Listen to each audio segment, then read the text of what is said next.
Hello दोस्तों, welcome to education ocean. और आज हम पढ़ने वाले हैं a roadside stand by Robert Frost. अब रॉबर्ट फ्रॉस्ट जो हैं वो बहुत ही फेमस अमेरिकन पोइट है और इनकी जितनी भी स्टोरीज़ है, जितनी भी पोएम्स हैं, इन्होंने उस बेस पर लिखी है ना, जो किसी भी पीपल या फिर ह्यूमन के साथ में जो ट्रेजिडीज़ होती है या फिर उनके साथ कोई प्रॉब्लम्स होती है, उनके जो नेचर होता है या फिर उनके जो सराउंडिंग्स में जो घटनाएं घटती है उस चीज़ के ऊपर। तो ऐसे ही जो ये एक हम जो पोएम पढ़ने जा रहे हैं अ रोड साइड स्टैंड, इसमें भी जो हमारे पोइट है ना, इन्होंने दो पीपल्स के बारे में बताया कि बेसिकली वो एक रिच है और एक पुअर है। मींस एक जो है वो टाउन में रहता है और एक कहाँ रहता है, विलेजेस में रहता है। तो दोनों में ऐसा एक कंट्रास्ट दिखाया है। तो चलिए अब ये जो पोएम है इसको लाइन बाय लाइन समझते हैं।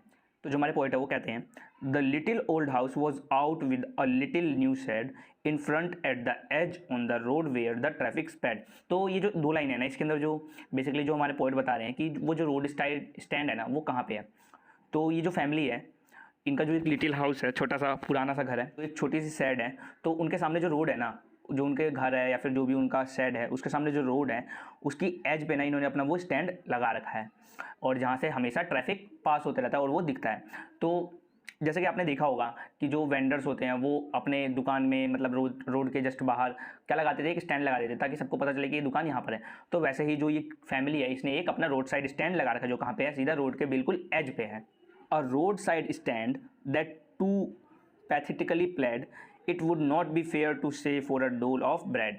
अब ये जो दो लाइन है इसके अंदर जो हमारे पोएट वो बता रहे हैं कि जो रोड साइड स्टैंड है ना, ये ना इमोशनल अपील कर रहा है। तो बेसिकली यहाँ पे प्लेड का मतलब है इमोशनल अपील कर रहा है और वो इस फैमिली के लिए बिल्कुल ही इमोशनल अपील कर रहा है। क्यों? और ऐसा नहीं है, और जो अगली लाइन है उसमें बोलते हैं कि it would not be fair to say for a dole of bread, कि ये जो एक रोटी के लिए या फिर खाने के लिए अपील कर रहा है, ऐसा नहीं है। तो अब आगे जानते हैं आगे की लाइनों में कि ऐसा क्यों है, मतलब वो किस चीज़ के लिए अपील कर रहा है, इमोशनली अपील कर रहा है। But for some of the money the cash whose flow support the flower of cities from sinking and withering faint. अब यहाँ पर ऐसा नहीं है कि वो जो उन्होंने लगा रखा है रोड साइड स्टैंड, तो उन्होंने भीख मांगने के लिए, पैसा मांगने के लिए, ऐसा नहीं है। वो इसलिए नहीं लगा रखा उन्होंने वो इसलिए लगा रखा है कि जो अमीर लोग हैं, जो टाउन में रहने वाले लोग हैं, उनके पास पैसा, जो पैसा है उनका, वो उन्हें मिले। क्यों? यहाँ पर जो दूसरी लाइन उसमें बता रहे the flower of cities from sinking and withering faints. जैसे कि जो सिटीज़ में जो फ्लावर है, मतलब कि वहाँ पे सिटीज़ क्या है, कलरलेस है, वहाँ पे डेवलपमेंट है, लेकिन जो विलेजेस है वहाँ पे कलरलेस है, लोगों के पास पैसे नहीं है और इनके पास सब कुछ नहीं है। तो मेटाफोरिकली जो इसका मतलब है ना, बेसिकली ये है कि जिन लोगों के पास पैसा है ना वो कुछ भी खरीद सकते हैं, लेकिन ये जो गांव में रहने वाले लोग हैं, जो विलेज में रहने वाले लोग हैं, इनके पास पैसा नहीं है, तो ये कुछ भी नहीं कर सकते अपनी मनमर्जी का और अपनी लाइफ को ढंग से नहीं जी सकते। तो चलिए अब आगे देखते हैं जो हमारे पोएट वो क्या कहते हैं। The polish traffic passed with a mind ahead or if ever aside a moment then out of sorts at having a landscape made with the artless paint. तो यहाँ पर जब हमारे जो पोएट है वो क्या बता रहे हैं कि the polish traffic passed with a mind ahead, means यहाँ पर पॉलिश ट्रैफिक मतलब वो ट्रैफिक नहीं है, यहाँ पर है उन रिच लोगों की बात। अपनी रिचनेस में इतने ज़्यादा खोए हुए हैं ना कि वो किसी भी चीज़ को माइंड नहीं करते। मीन्स जो वहाँ पर उन्होंने बोर्ड लगा रखा था, स्टैंड लगा रखा था, वो लोग अपनी रिचनेस में इतने खोए हुए हैं कि वो वहाँ से सीधा निकल जाते और उस चीज़ को देखते भी नहीं है, एक तरह से उस पर नज़र भी नहीं डालते, उसको देखना बॉदर तक नहीं करते। और फिर आगे कहते हैं, और if ever aside a moment then out of sorts. अगर वो वहाँ से निकलते भी, मतलब मान लो गलती से कभी चलते हुए उन्होंने देख भी लिया उसे और वो वहाँ से अपनी मतलब जो जिस चीज़ में भी जा रहे हैं, कार हो कुछ भी हो, अगर उसमें से निकल के फिर क्या करते हैं, देखते हैं, तो बस वो क्या देखते हैं, वो वहाँ का लैंडस्केप देखते हैं और उनको वो बहुत ही अच्छा लगता है। फिर क्या करते हैं, और वो उस छोटे से मतलब उनका घर को देखते हैं और उसको अलग ही मीन तरह का बिहेव करते हैं उनसे। क्यों? क्योंकि जो उनका घर है वो बिल्कुल भी अच्छे से पेंट नहीं हो रखा, बिल्कुल ही बेकार ढंग से पेंट हो रखा है, बिल्कुल आर्टलेस हो रखा है। Of sign that with and turn wrong and S turn wrong offered for sale wild berries in wooden cords or crook necked golden squash with silver warts. तो यहाँ पर आप देख रहे हैं, जब वो उस बोर्ड को देखते हैं ना, तो वहाँ पर कभी कभी साइन बने होते हैं कि यहाँ से टर्न ले, यहाँ जाने के लिए, या फिर राइट ले या लेफ्ट ले। तो ये लोग जो है ना, ये ऐसा समझते हैं कि ये ना इन लोगों के पास पैसा नहीं है, तो ये गलत चीज़ लिखते हैं ताकि ये लोग हमसे पूछने आए और इन्हें हम अपनी जो सेलिंग करने के लिए सामान है उन्हें ये दिखाएं और ये लोग हम इसे खरीद लें। लेकिन जो लोग हैं ना, ये ऐसा सोचते हैं कि ये जो टर्न राइट, ये भी जो बोर्ड लगे हैं या फिर ये जो स्टैंड लगा है ना, ये सब गलत है और ये जितने भी लोग हैं ना, इनके जो सामान बेचने के लिए इन्होंने लगा रखा है, ये सारा क्या है, खराब है। यहाँ लिखा है ना crook necked golden squash, means वो बेकार है और वो कोई भी खरीदने लायक नहीं है। मतलब जो सब्जी है या फिर कुछ भी हो, अगर जो वेंडर्स होते हैं वो ये सब बेचते हैं तो उनको कहते हैं ना सब्जियाँ खराब है, ये वो है, तो ये भी वैसे ही कहते हैं। और beauty rest in a beautiful mountain scene. तो अब देखो यहाँ पर जो हमारे पोएट उन्होंने बताया था कि कुछ लोग होते हैं जो कि वहाँ रुकते हैं, लेकिन उन्हें लगता है कि वहाँ पे जो भी लिखा है वो सब गलत है या फिर कुछ भी है। और कुछ लोग होते हैं सिर्फ उसकी ब्यूटी को देखने के लिए रुकते हैं उस जगह की, और कुछ ये सोचते हैं कि इन्होंने ये स्टैंड लगा कर ना इस जो ब्यूटी है यहाँ का जो सीन है ना नेचर का वो उन्होंने बेकार कर रखा है। और कुछ लोग जो उनकी सब्जी है उनको बुरा भला कहते हैं, फिर जो भी वो चीज़ बेच रहे होते हैं उसको बुरा भला कहते हैं। कुछ लोग तो ऐसे होते हैं जो कि सिर्फ वहाँ पर ब्यूटी के पास ना टाइम बिताने के लिए वहाँ पर रुकते हैं, मीन्स उन्हें सिर्फ ब्यूटी देखनी होती है और थोड़ा टाइम स्पेंड करना होता है। और कुछ तो होते हैं जो उन पर ही ध्यान भी नहीं देते हैं। You have the money but if you want to be mean why keep your money this crossly and go along. Means यहाँ पर जो आपने देखा पहले कि वो कहते हैं, क्या कहते हैं यहाँ पर, डोल ऑफ ब्रेड। मीन्स ये नहीं है कि हम लोग तुमसे पैसा मांगने भीख मांगने बैठे हैं या तुम हमें जाओ या रोटी देकर जाओ खाने के लिए, कुछ भी देकर जाओ। तो ऐसा नहीं है कि हम तुम्हारे पैसों के लिए भूखे हैं। तो तुम ऐसा मीन क्यों करते हो कि हम इतने ज़्यादा बुरे हैं, या फिर जो हमारे पास अगर पैसा नहीं है तो हम बिल्कुल मीन ही नहीं करते, इस दुनिया में एग्जिस्ट ही नहीं करते। तुम इतना ज़्यादा मीन बिहेव क्यों करते हो? अगर तुम्हारे पास पैसे हैं तो उसे अपनी जेब में रखो और यहाँ से जाओ, लेकिन तुम हमारे पास आओगे और हमारी बुराई करोगे, हमारे सामान के बारे में ऐसे बेकार चीज़ें बोलोगे, तो ऐसा क्यों करते हो? तो इसके बाद देखते हैं आप पोएट क्या कहते हैं। The hurt to the scenery wouldn't be my complaint so much as the trusting sorrow of what is unsaid.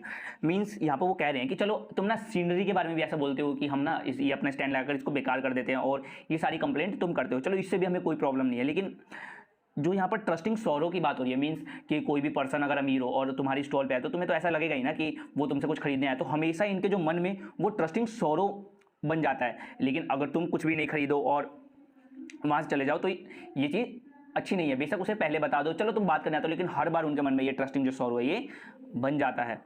इसके बाद जो हमारे पोएट है वो क्या कहते हैं, Here far from the city we make our roadside stand and ask for some city money to feel in hand to try if it will not making our being expand and gives us the life of the moving pictures promise that the party of in power is said to keeping from us।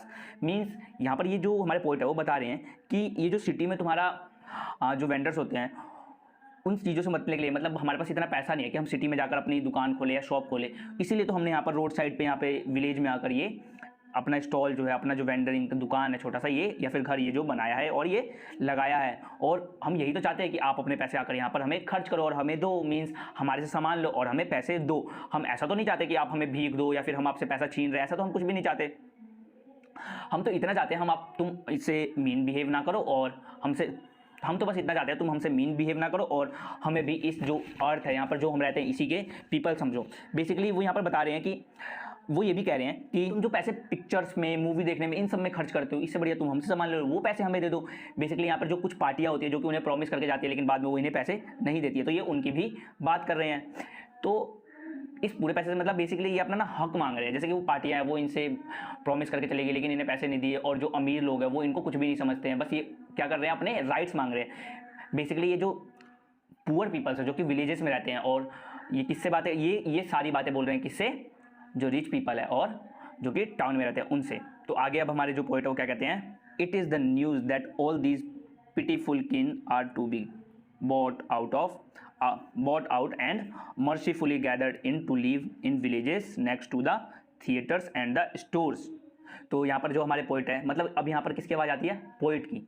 तो वो क्या कह रहे हैं कि एक ऐसी news आई है ना जिसमें ये बोला गया है कि जिन लोगों के लिए तुम पिटीफुल फील करते हो, मीन्स जो लोग, ये लोग भी तो ह्यूमन है और ये लोग भी अपना काम कर रहे हैं, पैसे अर्न कर रहे हैं, तो उन्हीं को पिटीफुल कहा गया है। जिसके लिए इमोशंस आए कि वो अपना काम कर रहे हैं तो उन्हें करने दो।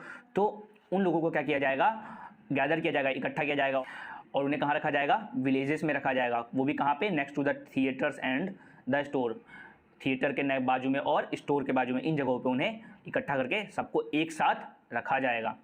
वर they won't have to think for themselves any more, जहाँ पर इनको अपने लिए कुछ भी ज़्यादा नहीं सोचना पड़ेगा इन सभी लोगों को, और अपने आप कुछ भी, सब कुछ अपनी मर्जी का कुछ भी कर सकते हैं और यहाँ पर उनको ज़्यादा थिंकिंग किसी चीज़ के बारे में नहीं करनी पड़ेगी। While greedy good doers beneficent beasts of prey sworn of their leaves enforcing benefits that are calculated to soothe them out of their weeds।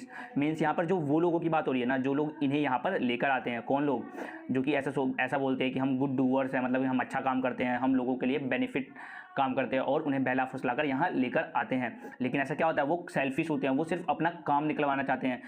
जैसे कि यहाँ पे लिखा है ना, beneficent beast of prey, means वो अपने सिर्फ बेनिफिशियल के लिए उन्हें यहाँ पर लेकर आते हैं और सिर्फ उनसे अपना काम निकलवाते हैं। Swarm over there leaves and forcing benefits, उनको ऐसा समझाते बुझाते हैं कि हम आपको ये काम देंगे, आप अपनी मर्जी का कुछ भी कर सकते हो, और उनकी मर्जी की कुछ भी नहीं करने देते और सिर्फ अपना हुक्म चलाते हैं वहाँ पर, और वो उन्हें बहला फुसला कर यहाँ लेकर आते हैं। और that are calculated of soothe them out of their wits, means अब उनका जब काम, जितना उन्हें काम चाहिए होता है, उनका जितना काम निकल जाता है, फिर क्या करते हैं वो उन्हें वहाँ से निकाल देते हैं। And by teaching them how to sleep and sleep all day destroy their sleeping at night the ancient way. अब मीन्स यहाँ पर जो विलेजर्स यहाँ पर आ गए, वो मतलब क्या होता है, वो सुबह सुबह उठते हैं और दिन भर काम करते हैं, लेकिन यहाँ पर क्या होता है, उनको अब ज़्यादा मेहनत नहीं करनी पड़ती, और वो काम तो करते हैं लेकिन उनको ज़्यादा मेहनत नहीं करनी पड़ती, और वो दिन भर हमेशा सोते रहते हैं। और फिर क्या होता है, लेजी पर्सन, मीन्स उसको, उन लोगों को ना अपने हिसाब से बदलते हैं ये लोग, कि हम जैसे हैं ना वैसे ही तुम भी रहो, मतलब अपनी जो लाइफस्टाइल है ना उसकी तरह उन्हें जीना सिखाते हैं, और इस तरह से ये बताते हैं। Sometimes I feel myself I can hardly bear, I thought of so much childish longing in vain, the sadness that lurks near the open window there, the waits all the day in almost open prayer। अब यहाँ पे जो poet है वो क्या कह रहे हैं कि जब मैं इन सब की बातों को देखता हूँ या इन सब के बारे में सोचता हूँ ना, तो मुझे बहुत ही ज़्यादा बुरा फील होता है इनके बारे में। क्यों? क्योंकि जो इनकी चाइल्डिश लॉन्गिंग है ना, चाइल्डिश लॉन्गिंग का मतलब जो हमारे डिज़ायर हो जाती है, जैसे कि आप बचपन में देखोगे, बचपन में आपको कुछ चाहते हो, और जैसे कि कोई खिलौना है और आपको कभी नहीं मिल पाता, आप किसी भी रीज़न से उसे गेट इट नहीं कर पाते, तो क्या होता है, वो हमारी जो लाइफ होती है उसमें डिज़ायर बन जाती है कि हमें ये चीज़ लेनी है। तो इन लोगों के बीच जो डिज़ायर है कौन सी है, जो चाइल्डिश लॉन्गिंग है, वो क्या है, वो जो रिच लोगों की, जो टाउन में रहते हैं उन लोगों की जो मनी है वो इनके पास आए, जिसके लिए इन्होंने क्या किया, वो जो रोड साइड स्टैंड है उसको खोला है और थोड़े पैसे अर्न कर सके। लेकिन क्या होता है, ऐसा कुछ नहीं होता, वो जो लोग होते हैं इनसे बहुत ज़्यादा मीन बिहेव करते हैं। और क्या आती है ये, द सैडनेस दैट लर्क्स। अब यहाँ पर देखो कितने अच्छे तरह से डिस्क्राइब किया गया है। मीन्स अब जो सैडनेस है वो यहाँ पे क्या है, इमोशन है, और जो लर्क्स है मीन्स वो बहुत ही समय से इनको फॉलो कर रही है। लर्क्स मीन्स जो सैडनेस है इनको बहुत ही टाइम से फॉलो कर रही है, ऐसा यहाँ पे दिखा रहे हैं। तो क्या होता है, इनके जो स्टैंड, जो रोड साइड स्टैंड होता है उसको खोलने के बाद भी इनके पास पैसे नहीं आते, और इनके पास क्या आ जाती है, सैडनेस आती है। For the squeal of brake, the sound of a stopping car, of all the 1,000 selfish cars that pass, just one to inquire what the farmer price are, and one did stop but only plow up grass in using the yard to back and turn around, and another to ask way to where it was bound। Means यहाँ पर कितनी, उस जो इस road side stand है वहाँ से कितनी सारी कारें पास हो जाती है, लगभग हज़ारों लोग वहाँ से पास हो जाते हैं, लेकिन क्या करते हैं सारे, कुछ तो इग्नोर कर देते हैं, और कुछ क्या होते हैं, कुछ तो रुकते हैं, लेकिन वो क्या करते हैं, सिर्फ उनसे कुछ इन्फॉर्मेशन कलेक्ट करने के लिए। और ऐसा क्या होता है कि जैसे ही कार आ रही होती है और उनको ब्रेक्स की आवाज़ आती है ना, तो उनके मन में एक होप जग जाती है। क्यों? क्योंकि अब वो सोचते हैं कि ये एक आदमी है, ये जो आएगा और हमसे कुछ ना कुछ सामान खरीदेगा। और अगर कोई कार रुकती है, फिर जो कार की जो ब्रेक होती है उसकी जब आप ब्रेक लगाते हो तो उसकी जो आवाज़ आती है ना, स्क्वील होती है, स्क्वील ऑफ ब्रेक्स, थोड़ी सी भी आवाज़ आती है तो उनको थोड़ी मन में होप जग जाती है। क्यों? कि हमसे कोई ना कोई आकर कुछ खरीदेगा। लेकिन क्या होता है, कोई तो रुकता है, कोई क्या पूछता है, जो फार्मर्स है उनका प्राइस क्या है, और कोई रुकता है तो क्या करता है, just but only plough up grass. Means यहाँ पर कोई क्या करता है, टर्न लेने के लिए या यू टर्न लेने के लिए, तो जब वो यू टर्न लेता है ना, तो क्या होता है, जब उसके टायर मुड़ते हैं तो जो वहाँ का ग्राउंड है, मतलब जो रोड के साइड का ग्राउंड है, तो वहाँ पर क्या होता है, उसकी जो टायर होते हैं उसके निशान की वजह से क्या होता है, घास उखड़ जाती है, तो घास प्लो अप ग्रास उसके लिए भी रुकता है। तो ये सब चीज़ें बताते हैं। मीन्स जो रोड साइड स्टैंड है ना, लोगों को भी वहीं से टर्न लेना होता है या यू टर्न लेना होता है, तो ऐसा वो बता रहे हैं। And another to ask could they sell it a gallon of gas, they couldn't, they had, didn't it see। Means अब यहाँ पर क्या कह रहे हैं जो पोएट, कि ये तो हद ही हो गई कि एक आदमी तो ऐसा रुका जो कि क्या पूछ रहा है कि आप गैस बेचते हैं। अब उन्हें ये नहीं दिख रहा कि इनके पास फ्रूट्स है, वेजिटेबल्स है, तो इनके पास गैस कहाँ से होगी, यहाँ पर कोई गैस का तो स्टॉल है नहीं, या फिर कोई गैस की शॉप तो है नहीं, तो ऐसा वो क्यों पूछता है। तो मीन्स ये जो जितने भी वहाँ के लोग हैं, मतलब जो विलेजर्स है, वो सिटी के जो लोग हैं उनसे पूछ रहे हैं कि तुम ऐसा क्यों करते हो, जब तुम्हें सब कुछ दिखता ही है तो ऐसा क्यों करते हो, इतना बैड बिहेव क्यों करते हो कि तुम्हें कुछ पता ही नहीं है, और हमें हमेशा नीचा क्यों दिखाते हो, हमसे हमेशा मीन बिहेव क्यों करते हो, ऐसी बातें वो बोलते हैं। Moving ahead, no in country money, the country scale of gain, the requisite lift of spirits has never been found, or so the voice of country seems to complain. I can't help owning the great relief it would be to put these people at one stroke out of their pain। Means अब यहाँ पर जो है क्या होता है कि अगर कोई भी वहाँ पर कार आकर रुकती है तो उनके अंदर जो स्पिरिट होती है ना, किस तरह की, जो रिच लोगों के पास जितना पैसा है इन लोगों के पास भी उतना पैसा हो, ये भी उन लोगों की तरह ही लाइफ को जिए। तो इस चीज़ के बारे में जब ये सोचते हैं ना, या फिर जब भी वहाँ कोई भी कार रुकती है, ब्रेक लगाती है, तो इनके अंदर जो स्पिरिट है ना वो जग जाती है। लेकिन जैसे ही वो कार चली जाती है बिना कुछ लिए या कुछ करे, तो क्या होता है, इनकी जो स्पिरिट्स होती है फिर बैठ जाती है। अगर फिर से कोई आ रहा है कार आई तो इनकी फिर से स्पिरिट जग जाती है। तो इनके अंदर ना बहुत ही अलग सा ही पेन है। यहाँ पर जो पोइट है वो क्या कहते हैं, इनकी ये सारी चीज़ें देख कर ना मेरे को भी बहुत ही दर्द होता है, मतलब मेरे को भी बहुत ही ज़्यादा पेन होता है। अगर मैं चाहूँ ना तो इनकी सारी चीज़ें ठीक कर सकता हूँ, लेकिन फिर उनको रियलाइज़ होता है कि नहीं, वो ऐसा नहीं कर सकते। क्यों? क्योंकि अगर वो इनके लिए करेंगे ना तो क्या होगा, वो सिर्फ शॉर्ट टर्म होगा, लेकिन उनको क्या चाहिए, लॉन्ग टर्म चाहिए और हमेशा के लिए उनके साथ हो। जो पोइट है वो, अगर वो लोग इनसे पैसे ही मांगो तो ये पैसे देने को भी तैयार, लेकिन उसका क्या फ़ायदा जब ये कुछ कर ही नहीं सकते, क्योंकि वो सिर्फ शॉर्ट टर्म के लिए होगा, वो सिर्फ उन्हें कुछ ही समय के लिए खुशियाँ दे पाएगा। तो वो कह रहे हैं कि ये लोग तो पेन में है ही, लेकिन मेरे को भी जब मैं इन लोगों के बारे में सोचता हूँ, इन्हें देखता हूँ, तो मेरे को जो पेन होता है ना, कोई आए और मुझे भी इस पेन से निकाले और इन्हें भी, और जो ये लोग हैं इनका भी वो पेन दूर करे। अब वो कहते हैं, and the next day as I come back into the same I wonder how I should like you to come to me and offer to put me gently out of my pain. तो यहाँ पे जो poet है वो क्या कहते हैं कि जो ये लोग हैं ना, इन लोगों को तो मैं देखकर जो पेन में हूँ तो हूँ, ठीक है, लेकिन ये लोग जो हैं ये असलियत में पेन है, इनको असलियत में पेन है, और मुझे भी, मैं भी इस तरह के पेन में हूँ कि मैं इन लोगों को देख रहा हूँ और मैं इनको महसूस कर सकता हूँ कि ये कितने ज़्यादा पेन में है, तो मुझे भी एक तरह का पेन है। अगर ऐसा कैसे होगा कि अगर कोई आदमी आए और मुझे कुछ ही समय के लिए इस पेन से निकाले, तो लेकिन कुछ समय के लिए अगर मेरे को वो पेन से निकालता है तो क्या होगा, मैं उस पेन को कुछ समय के लिए भूल जाऊँगा और मुझे कुछ भी याद नहीं रहेगा, लेकिन जब वापस से मेरे सामने वो रियलिटी आएगी फिर मैं बहुत ही अलग ही तरह के पेन में फंस जाऊंगा। तो वैसा ही है जो पोइट है वो कह रहे हैं, अगर मैं जाकर इन लोगों की मदद कर दूं, इन्हें पैसे भी दे दूं, सब कुछ कर दूं, लेकिन क्या होगा, ये कुछ समय के लिए तो खुश हो जाएंगे, लेकिन बाद में जाकर इनको और भी ज़्यादा पेन होगा जब इनके सामने वो रियलिटी आएगी। तो जब उनके सामने जब रियलिटी आ जाएगी तो उनको कैसा फील होगा, जैसा मुझे फील हो रहा है इस समय। मीन्स अगर मुझे कोई थोड़े टाइम के लिए पेन से निकाल दे और उसके बाद मैं जब रियलिटी देखूँ तो दोबारा मुझे पेन होगा, तो जैसा मुझे फील होगा वैसा ही उन्हें भी फील होगा। तो ये कोई ज़्यादा बहुत ही बड़ा डिफरेंस नहीं है। और यहीं पर जो ये हमारे रॉबर्ट फ्रॉस्ट पोइट है वो इस जो पोएम है इसको एंड करते हैं। मिलते हैं अगली वीडियोज़ के साथ। Thank you.